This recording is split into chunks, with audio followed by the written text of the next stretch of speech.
Lindsay Maher with Informed Choice Iowa. We thank you, Senator Kimball, for bringing this discussion forward regarding gene-based vaccines.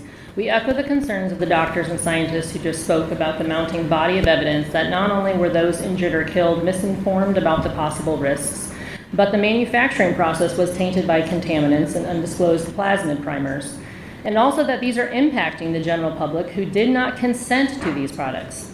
Before we unleash more nucleic acid therapies intended to fix genetic abnormalities in people via gene therapy, we need to ensure proper transmissibility and shedding studies are performed as outlined by the FDA guidance for virus or bacteria-based gene therapy and oncolytic products.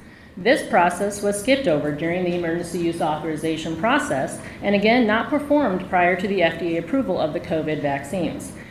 In December of 2023, the Surgeon General of Florida, Dr. Joseph Ladapo, sent a letter to the FDA and CDC regarding the safety assessments performed by Pfizer and Moderna of its vaccines in regards to the DNA contamination containing the SV40 promoter enhancers among the lipid nanoparticles and their elevated risk for DNA integration. The FDA's response provided no evidence of DNA integration assessments took place for either product. Yet the FDA recommends DNA integration testing when utilizing plasmid DNA vaccines for infectious diseases. Without completing DNA integration or transmissibility and shedding studies, we have no idea whether these products are inserting into people's DNA or into their microbiome's DNA, the bacteria that live in their digestive system. What are the disease consequences from insertional mutagenesis? If it impacts oncogenes or tumor suppressor genes, could it be causing cancer?